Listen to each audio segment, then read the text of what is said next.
오늘 우리에게 주시는 하나님 말씀은 사도행전 23장 11절에서 32절까지 말씀을 보겠습니다.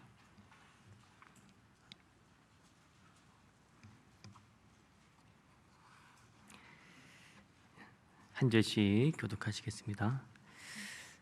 그날 밤에 주께서 바울 곁에 서서 이르시되 담대하라. 내가 예루살렘에서 나의 일을 증언한 것 같이 로마에서도 증언하여야 하리라 하시니라. 나리새에 유대인들이 당하지어 맹세하되 바울을 죽이기 전에는 먹지도 아니하고 마시지도 아니하겠다 하고 이같이 동맹한 자가 40여 명이더라.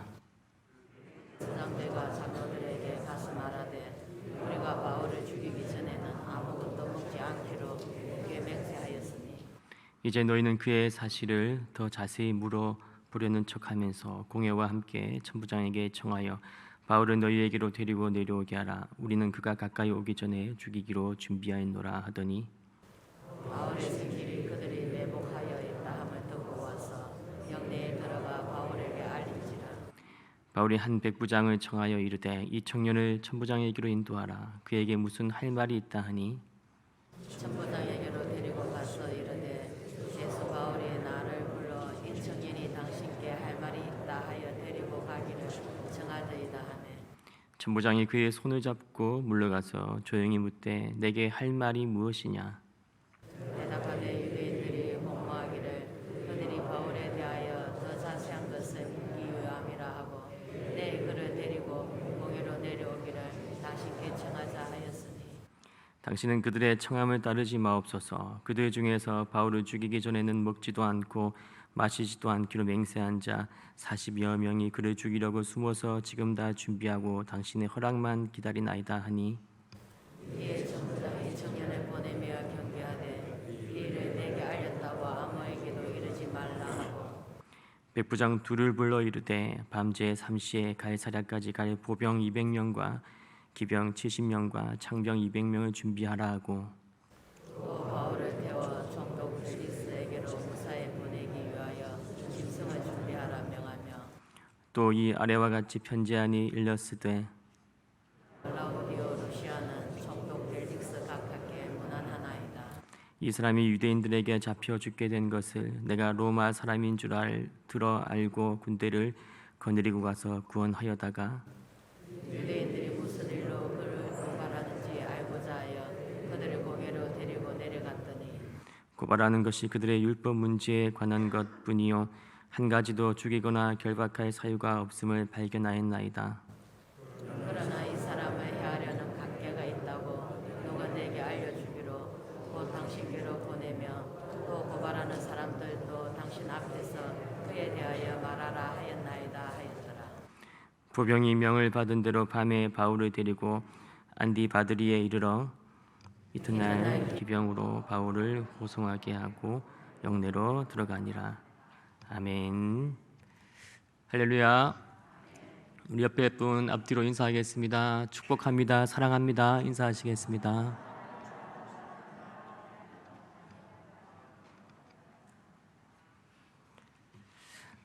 회복이라는 제목의 영화가 있는데요. 오래전에 본 영화입니다. 영화라기보다는 다큐멘터리에 가까운 어떤 그런 영화입니다. 이스라엘에서 실제로 일어난 일들을 이렇게 편집해서 보여주는 어떤 그런 영화였습니다. 내용은 이렇습니다. 이스라엘에도 이제 예수를 믿는 사람들이 점점 늘어나고 있습니다. 그 중에 한 예수 믿는 한 가정에 선물 바구니가 하나 배달이 됩니다. 사탕과 초콜릿이 잔뜩 들어있는 그 선물 바구니를 그 집의 아들인 아미가 열어보는 순간 펑 하고 폭탄이 터져서 이제 그 아이가 굉장히 생사를 살긴 살았지만 생사를 넘나드는 어떤 그런 위험한 상황에 처했었습니다. 이 테러는 팔레스타인 테러범들이 일으킨 것이 아니라 같은 민족인 유대인들, 정통 유대교 사람들이 이 테러를 저지른 것입니다. 근데 중요한 것은 그렇게 폭탄 테러를 가하고 핍박을 하는 이 유대교 신자들은 자기네들도 하나님을 위해서 그렇게 한다고 생각하는 것입니다. 실제로 그 범인이 잡혔는데 법정에서 하는 말이 무엇이냐면 자기가 한 일이 너무나도 하나님 앞에서 자랑스럽다라고 그렇게 말하기도 했습니다. 하나님을 사랑해서 그런 짓들을 하고 있다는 것은 이게 열정이라고 보기에는 굉장히 그릇된 잘못된 열정입니다. 하나님 나라에 오히려 방해가 되는 그런 열정입니다. 이런 종류의 열정이 우리 한국 교회에도 있을 수가 있고 오늘 읽은 이 본문 가운데 나타납니다. 12절과 13절 말씀을 같이 읽겠습니다. 날이 새매에 유대인들이 당을 지어 맹세하되 먹지도 아니하고 마시지도 아니하겠다 하고 이같이 동맹한 자가 40여 명이더라. 사도 바울은 예루살렘에서 억울하게 이렇게 누명을 쓰고 유대인들에게 맞아 죽을 뻔하죠. 결국 로마 군인들에게 체포되기까지 했습니다. 그래도 바울은 굴하지 않고 유대인들 앞에서 예수님을 만난 간증을 당당하게 나눕니다. 그러나 그 간증은 유대인들을 더욱더 분노케 했고 급기야는 사도 바울을 반드시 죽이겠다라는 그런 사람들이 생겨났는데 그 사람들이 40명이나 되었습니다. 이 사람들은 바울을 죽이기 전에는 먹지도 않고 마시지도 않겠다 그렇게 맹세를 할 정도였습니다. 정말 흥미로운 것은 목숨을 걸고 복음을 전하는 바울도 하나님을 위하여 그렇게 하는 것이고 바울을 죽이기 전에는 먹지도 않고 마시지도 않겠다라고 하는 사람들도 하나님을 위하여 그렇게 하는 것인데 누구의 하나님이 진짜 하나님이냐 그런 것입니다. 우리가 지금 정답을 우리는 알고 있지만 그때 그 사람들은 진짜로 하나님을 위하여 바울을 죽여야 된다 그렇게 철석같이 믿고 있었던 것입니다. 바울이 저렇게 이상한 예수 종교를 퍼뜨리고 돌아다니면은 하나님 나라가 위험해진다. 하나님 나라를 위해서 저놈은 반드시 제거해야 된다. 이것이 바로 이 40인 결사대의 믿음이었습니다. 어떤 믿음이 진짜 믿음인지 우리가 어떻게 그것을 분별할 수가 있겠습니까? 오늘날 한국 교회에서 일어나는 여러 가지 다툼과 분쟁들은 대부분 믿음이 좋다고 여겨지는 사람들 사이에서 일어납니다. 요즘에는 교회 내에서의 그 분쟁이 법정까지 가는 경우도 적지 않은데 그 양쪽 얘기를 들어보면 다 하나님의 영광을 위해서 끝까지 싸우겠다고 말합니다. 빌립보서 4장 2절을 보면은 유오디아와 순두개가 나옵니다. 두 사람은 사도 바울의 동역자고 또 빌립보 교회를 충성스럽게 섬기는 리더이고 훌륭한 전도자였습니다.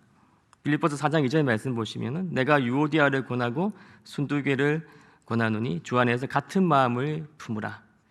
근데 이 두 사람은 사이가 정말 나빴습니다. 서로 만나는 것을 싫어하고 미워해서 마음이 하나 되지 못했습니다. 이 문제는 빌립보 교회의 큰 시험거리가 됩니다.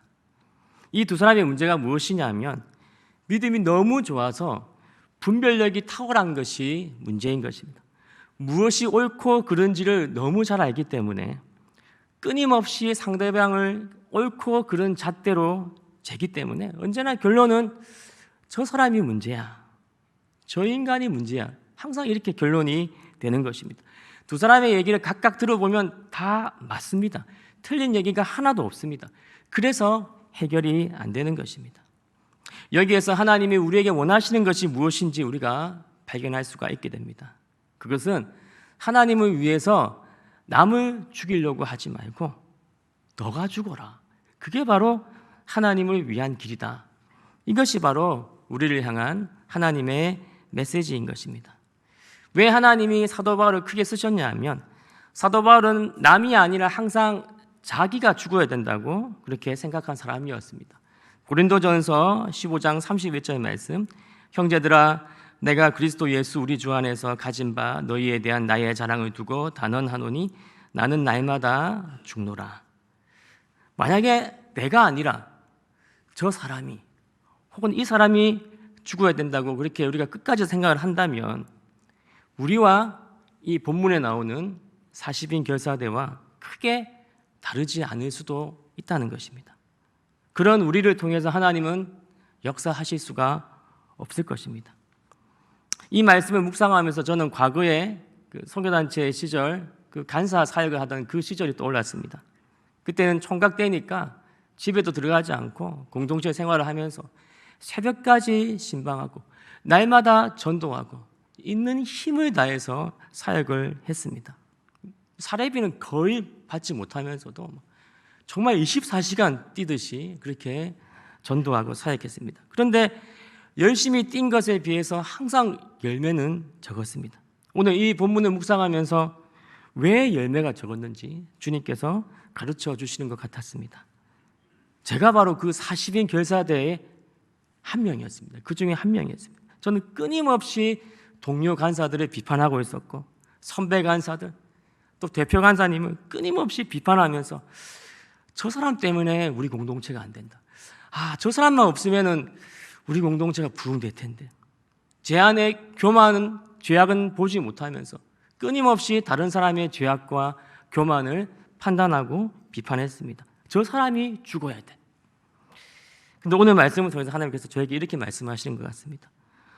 너가 죽어야 된다는 거예요. 너가 죽어야지 열매 맺을 수 있고 너가 죽어야지 주님께서 일하신다. 요한복음 12장 24절 말씀 같이 읽겠습니다. 내가 진실로 진실로 너희에게 이르노니 죽지 아니하면 하나의 그들을 입고 죽으면 많은 열매를 맺느니라. 아멘. 이번에 우리 청년부 교육 수련회를 하면서 저는 이제 기도회를 인도해야 되니까 첫날에는 제가 4시간을 기도하고 기도회 인도를 했습니다. 둘째 날에는 제가 6시간을 기도하고 기도회 인도를 했습니다. 기적이 나타나기를 바라면서. 기적은 안 나타났어요. 근데 기도회 인도를 하면서 하나님께서 저를 굉장히 회개를 시키셨어요. 하나님께서 저의 죄악을 보여주셨고 청년부의 부흥을 막는 장본인이 나라는 것을 알려주셨어요. 그래서 제가 기도회 인도하다가 기도회 인도를 포기하고 그냥 통곡을 해버렸습니다. 그러니까 청년들이 너무 당황해한 것 같아요. 근데 저는 그게 저한테 나타난 기적이었습니다. 내가 죽어야 되는 거구나. 저는 계속 왜 청년들이 안 바뀌지? 왜 청년들이 안 죽지? 근데 하나님께서는 정답이 그거였어요. 네가 죽어야 된다. 네가 죽어야지 열매가 맺힌다. 창세기 43장 14절에 보면은 야곱의 결단이 나옵니다. 전능하신 하나님께서 그 사람 앞에서 너희에게 은혜를 베푸사 그 사람으로 너희 다른 형제와 베냐민을 돌려보내게 하시기를 원하노라. 내가 자식을 잃게 되면 이르리로다. 야곱은 사랑하는 라헬의 자식인 요셉을 잃고 또 다른 아들인 베냐민에 대해서 굉장히 집착을 했습니다. 그런데 양식을 구하러 애굽에 다녀온 아들들이 청천벽력 같은 소리를 하는 겁니다. 베냐민을 이집트로 데리고 가지 않으면 양식을 더 이상 구할 수도 없고 이 총리가 만나주지도 않는다. 거기다가 시므온은 인질로 붙잡혀 있는 것입니다. 야곱이 이 베냐민에 대한 집착을 내려놓지 않으면 아무것도 안 되는 상황이 왔습니다. 모두가 굶어 죽을 수밖에 없는 상황이 왔습니다. 그때 야곱이 죽기로 결단하죠. 내가 자식을 잃으면 이르리로다. 거기서부터 역사가 시작이 되는 겁니다. 어떤 일이 벌어집니까? 인질로 잡힌 시므온은 찾고 베냐민도 살고 죽은 줄 알았던 요셉이 돌아오는 겁니다. 그것도 총리가 되어서. 그리고 모든 가족들이 애굽으로 이주해서 그 무서운 기근을 벗어날 수가 있게 된 것입니다. 야곱 한 사람이 죽기로 결단하면서 모든 것이 다 풀리게 되었습니다. 여러분, 내가 죽어야지 가정이 삽니다. 내가 죽어야지 교회가 삽니다. 내가 죽어야지 우리 부서가 삽니다. 남이 아니라 내가 살기로 결단하는 순간 주님께서 놀랍게 일하시게 되는 것을 경험하게 되실 것입니다. 두 번째로 묵상할 내용은요, 하나님의 말씀은 모든 상황을 다 이겨낸다는 것입니다. 우리 11절의 말씀을 같이 읽겠습니다. 그날 밤에 주께서 바울 곁에 서서 이르시되 예루살렘에서 나의 일을 증언한 것 같이 로마에서도 증언하여야 하리라 하시니라. 바울이 죽기를 각오하고 예루살렘에 올라왔지만 막상 살기등등한 유대인들을 만나서 핍박과 폭행과 온갖 저주를 들으니까 아마 마음이 굉장히 상하고 힘들었던 것 같습니다. 주님은 로마까지 가는 그 비전을 주셨지만 과연 여기서 살아나갈 수나 있을까? 마음이 참 두렵고 절망이 찾아온 것 같습니다. 그날 밤 사도 바울은 감옥에서 엎드려서 기도한 것 같습니다. 그 응답으로 예수님께서 찾아오셔서 이렇게 말씀하셨습니다. 담대하라. 네가 예루살렘에서 나를 증거한 것처럼 로마에 가서도 증거할 수 있을 것이다. 너 여기서 죽지 않는다. 유대인들이 너를 해치지 못할 것이다. 내가 너를 지키겠다. 그렇게 말씀을 하시지만 그러나 현실은 말씀과 반대였습니다. 오늘 본문 15절을 보시면은 바울을 죽이려고 하는 이 40인 결사대가 작전을 짜고 대제사장에게 부탁을 합니다. 천부장에게 바울을 좀 더 신문하고 싶다고 말해라. 그러면 데리고 올 것이 아니냐. 그러면 우리가 숨어 있다가 덮쳐서 죽이자. 이것은 완벽한 계획입니다. 진짜 맘먹고 그렇게 하면 누가 이것을 피할 수가 있겠습니까? 예수님이 아무리 바울이 안전할 것이고 로마까지 갈 수 있다라고 말씀을 하셔도 현실은 만만치 않습니다. 암담합니다.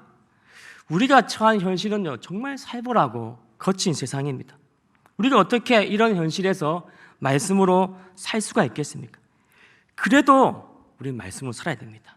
왜냐하면 말씀이 결국에는 이 현실을 이기기 때문에 그렇습니다. 16절의 말씀 보시면요, 바울의 생질이 그들이 매복하여 있다함을 듣고 와서 영내에 들어가 바울에게 알린지라. 생질은 족하죠. 갑자기 바울의 생질이 등장합니다. 지금까지 한 번도 등장하지 않았던 생질이 등장하게 되고 마침 그 바울의 그 암살 계획을 우연히 생질이 듣게 됩니다. 바울이 재수가 좋은 겁니까? 이것은 재수가 좋은 것이 아니라 하나님께서 이 모든 인류 역사를 어떻게 돌리시는지 그 원리를 우리는 알아야 됩니다. 하나님은 먼저 말씀하시고 그 말씀을 성취하는 방향으로 모든 역사를 움직이신다는 것입니다. 하나님께서 바울에게 너 로마까지 안전하게 갈 수 있다라고 한번 말씀하셨으면 그 말씀을 지키시기 위해서 이제는 등장을 시키는 거예요. 생질도 등장시키고 필요하다면 할아버지, 할머니, 고모, 이모까지도 다 등장시키신다는 것입니다. 18절과 19절의 말씀 보시면은 천부장에게로 데리고 가서 이르되 죄수 바울이 나를 불러 이 청년이 당신께 할 말이 있다 하여 데리고 가기를 청하도이다. 천부장이 그의 손을 잡고 물러가서 조용히 묻되 내게 할 말이 무엇이냐. 조카가 이제 바울에게 이 사실을 알리고 이 바울의 요청으로 조카는 천부장을 만나게 됩니다. 그런데 이 천부장의 태도를 보십시오. 조카의 손을 잡고 조용한 곳에 가서 아주 진지하게 대해줍니다. 높은 위치에 있는 사람은 아래 사람을 무시할 수가 있잖아요. 그리고 나이 어린 사람이 시간을 내어달라고 하면은 그 시간을 내어줄 수 없을 수도 있거든요.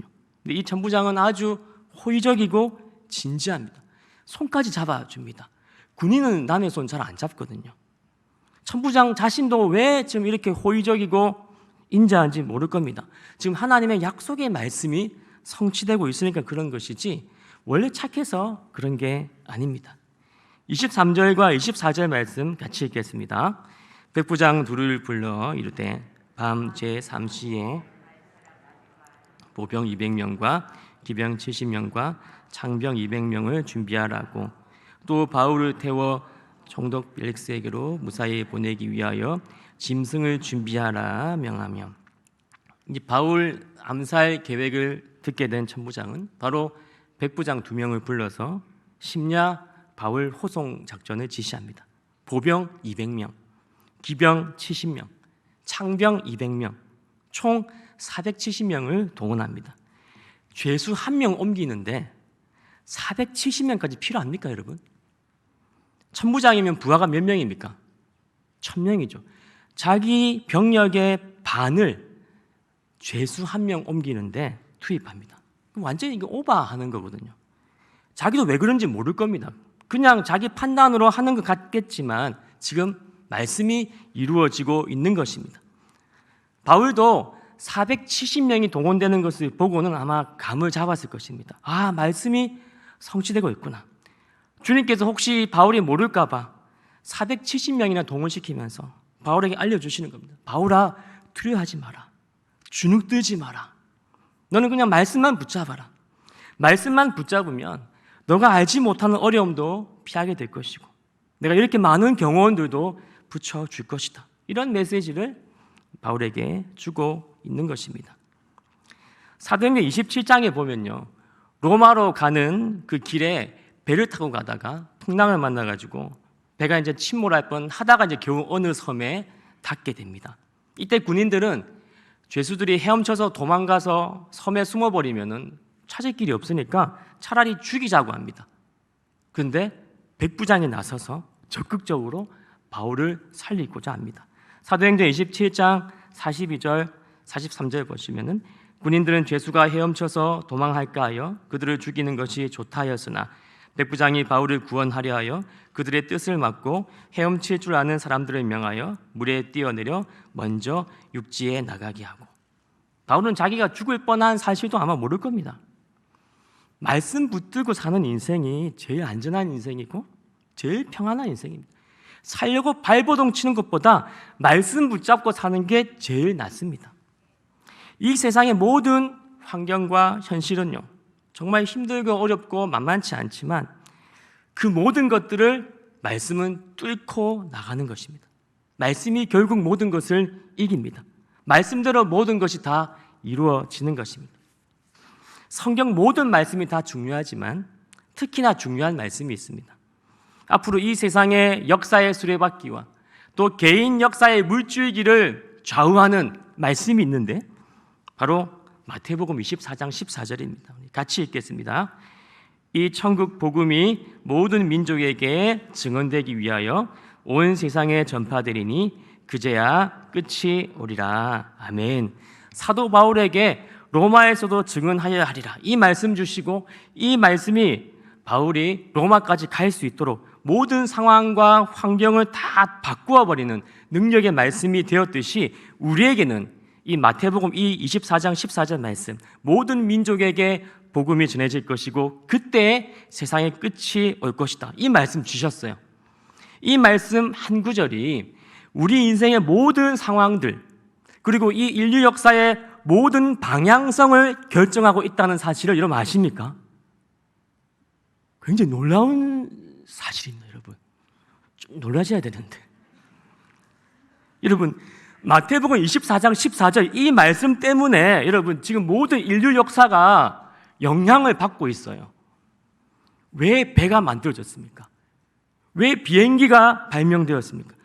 소련이 붕괴되고 동독이 열리고 중국이 개방되고 한류라는 것이 생기고 이 모든 것들은 우연이 아닙니다. 복음이 모든 민족에게 전파되기 위해서 모든 과학과 문화가 지금 발전하고 있는 것입니다. 전 탄자니아 선교사님 이렇게 후원하고 있는데요. 굉장히 저랑 우리 가정과 친밀합니다. 요즘에는 애 한 명 다치면요 바로 카톡으로 기도 제목을 요청하세요. 그럼 실시간으로 제가 받고 답하고 기도합니다. 그럼 스마트폰이 왜 만들어졌고 카톡이 왜 만들어졌게요? 요것 때문에 만들어진 겁니다, 여러분. 의심하지 마세요. 정말입니다. 이것 때문에 마태복음 24장 14절 때문에 만들어진 것입니다. 9년 전에 이제 이전 교회에 있을 때 청년들을 데리고 라오스 단기 선교 갔습니다. 이 캠퍼스로 가서 이제 라오스 청년들에게 복음을 이제 전하는 일을 했습니다. 근데 그 어느 구석에서 그 여학생들이 우리나라 음악을 틀어놓고 가요 틀어놓고 춤을 막 연습하고 있는 거예요. 근데 저희 청년 중에 걸그룹 춤을 완전히 똑같이 따라하는 청년이 있었거든요. 가서 한번 딱 시범을 보여주니까 애들이 완전히 뒤집어지는 거예요. TV에서 보는 그 동작 그대로 보니까 애들이 놀라가지고 동네 여자아이들 다 데리고 온 겁니다. 즉석에서 댄스 교실이 벌어졌어요.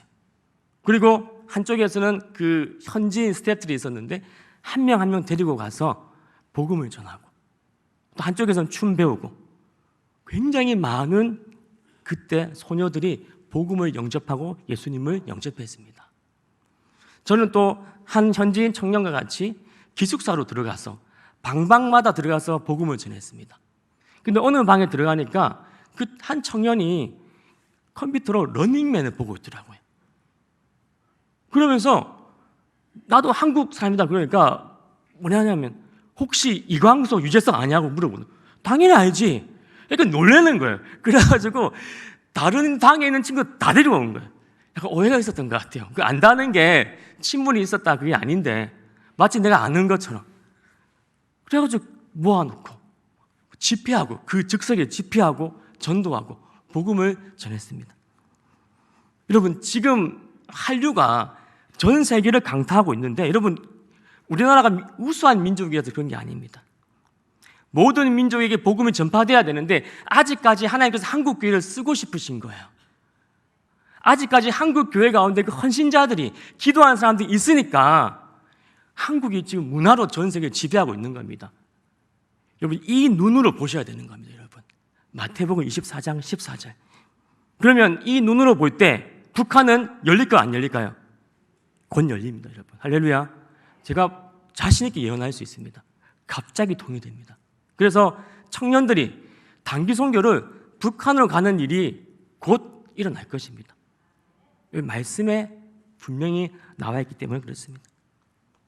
바이든 대통령이 윤석열 대통령이 뭔가 자기 생각으로 정책을 결정하는 것 같지만 결국에는 모든 민족에게 복음이 전파되기 위해서 그 모든 과정들을 하나님께서 만들어가고 계시는 것입니다. 요즘에는 아랍 국가 가운데 한국 이 문화가 굉장히 퍼지고 있어요. 왜 그럴까요? 원래 복음이 못 들어가잖아요. 하나님이 이것을 통해서 복음을 들어가게 하기를 원하시는 겁니다. 하나님은 오직 이 일을 위해서 지금 인류의 역사의 수레바퀴를 돌리고 계시는 것입니다. 전 철없던 청년 때 굉장히 이렇게 전 가수가 되고 싶어가지고 거의 매일같이 노래방 갔거든요. 찬양은 관심이 없고 그래서 계속 가요 부르고 특히 락 음악을 좋아해서 소리 지르면서 그랬어요.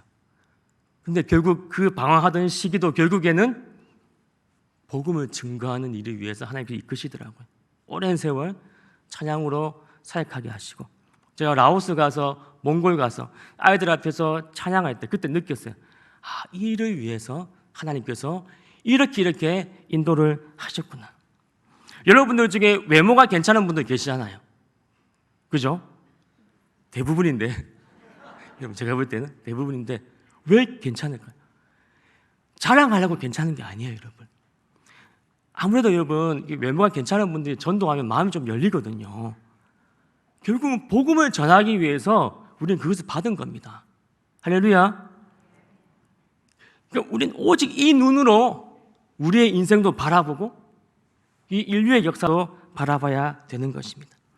로마에서도 증언하여야 하리라. 이 말씀이 마치 성령의 특급 열차가 되고 사도 바울은 이 열차에 올라타니까 아무도 못 막습니다. 모든 것을 뚫고 나가는 특급 열차가 되었습니다. 마찬가지로 마태복음 24장 14절 이 말씀이 우리에게 성령의 특급 열차가 되는 것입니다.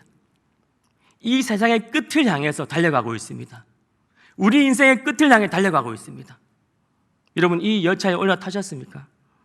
이 열차에 올라타셔서 복음이 땅끝까지 전파되는 그 일에 우리 인생 전체를 걸고 하나님과 동역할 때 놀라운 기적의 역사가 우리 가운데 나타나게 될 것입니다. 이 말씀에서 예외인 사람 한 명도 없습니다. 단지 협조하는 사람과 협조하지 않는 사람만 있을 뿐입니다. 여러분 쇼트트랙 계주 보셨죠? 이게 싹 밀어주잖아요. 그렇죠? 두 사람이 같은 방향으로 가기 때문에 이렇게 싹 밀어줄 수가 있어요. 반대로 씨름 같은 경우에는 서로 반대되는 방향으로 힘을 주기 때문에 힘들고 치열한 것입니다. 하나님께서 정해놓은 방향성은 이겁니다. 모든 민족에게 복음이 증거되리니 그제야 끝이 오리라. 우리 인생의 방향성도 정해졌습니다. 우리가 할 일은 협조하는 것입니다. 이 방향을 향해서 달려가는 것입니다. 하나님께서 밀어주시는 인생을 사시기 바랍니다. 믿음으로 이 복음 전하는 이 일에 우리의 인생을 걸 수 있는 저와 여러분 되시길 주님의 이름으로 축복드립니다.